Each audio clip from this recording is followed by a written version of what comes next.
Good afternoon and congratulations to all of you, our graduates, and to the families, friends, and mentors of our class of 2016, congratulations and thank you for your support of your student and now your graduate. Now, I hope you all brought your handkerchiefs, not because of what I am about to say, but because that person you love is about to walk across the stage and have a real-life milestone, and you shared it with them. Thank you.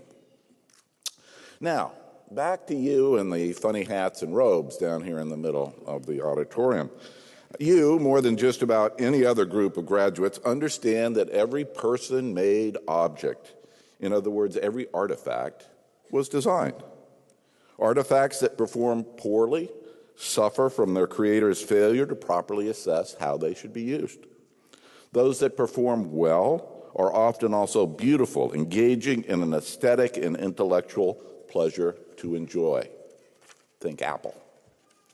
I believe in your language of design thinking. The first step in developing that object, that piece of clothing, that structure, that plot of land, is to empathize with your potential user or audience.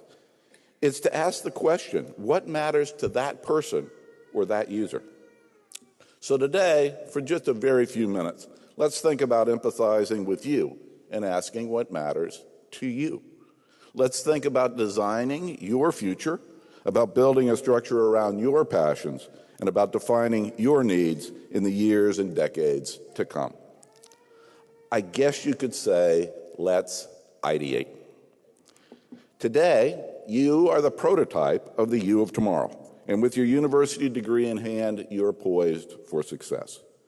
But I have to warn you that while you've completed finals for the last time, your real tests are just beginning. The contours of your hopes and dreams are likely to bend, and failure is sure to trip you up. Sorry. But actually, I prefer the word opportunity to failure. And the idea that I'll explore with you is that the opportunity will come at unexpected times and take you to unexpected places. Let me illustrate that from a story in my life. As Becky mentioned, I earned my PhD here in 1982, which is a long time ago, in chemical engineering. And I came to Minnesota, which had the best chemical engineering department in the country, with my ambition fully to be the youngest vice president in the history of Exxon. That's what I was going to do. And I embarked upon my research project, and the third year of my studies, my thesis advisor, who also happened to be the chair of the department, Ted Davis, and some of the faculty may remember him, came into my laboratory. Now, Ted had been in my laboratory exactly twice in the previous 3 years, and I knew this was either a very good thing or a very, very bad thing. Fortunately for me, he was filling out the teaching roster for the fall quarter. We had quarters back then. And someone who was scheduled to teach had come up ill and was unable to fulfill his duties. And so he asked me if I would like to teach a section in process control. And I asked the question that any enterprising graduate student would ask, which is, how much does it pay? And it turned out it paid more than the stipend I was getting to do research. So I said, sure, I'll teach that. Now, what Ted did not ask, and I didn't really feel the need to tell him right then and there, was that I went to I earned my undergraduate degree at Caltech, which has a little bit of a quirky chemical engineering curriculum, and process control is kind of out of the mainstream of the field. And so bottom line is I'd never had a class in process control. That was a detail I figured I'd share with him later.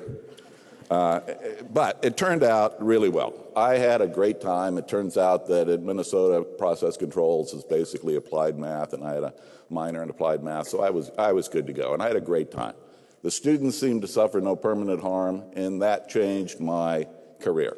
I changed and went down an academic road that's led me through a series of decisions about how and when to become an administrator to this stage today.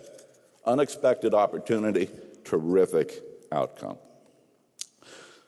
That relationship with those students changed my path. I went on to advise about 35 PhD students and postdocs and built a scientific career that I enjoyed tremendously, and the opportunity to lead in administrative academic areas presented itself to me.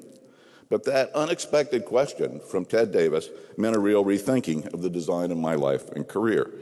And each one of you will have an opportunity to have that unexpected question, that unexpected opportunity, and I hope you take it. Now, another unexpected opportunity entered my life 37 years ago.